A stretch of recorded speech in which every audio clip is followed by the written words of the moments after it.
See, we started out as light,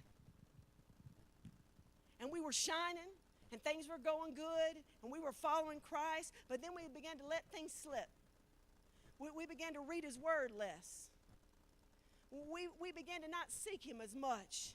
And things began to happen that we never saw coming in our families, that we never saw coming in our marriages, that we never saw coming with our children. And we began to let our priorities slip, and our light slowly began to diminish.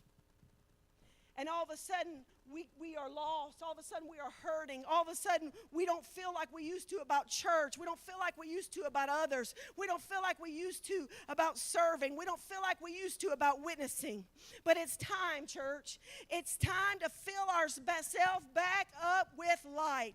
It's time for us to get our oil back. You said when we begin to fill ourselves back up with the right things, we will begin to expel the darkness in our lives. And we will begin to shine again like Jesus intended us to shine. It's time to throw off whatever has replaced your light, whatever has stolen your oil. You are not just shining for yourself. You're shining for your children. You're shining for your children's children. You're shining for your children's children's children. You're shining for your neighbor. You're shining for your coworker. You're shining for people you haven't even met yet. You're shining for your community. You're shining for your nation. And you're shining for this world. And I want to be light, church. I want to keep shining even in the darkness. Amen. Amen.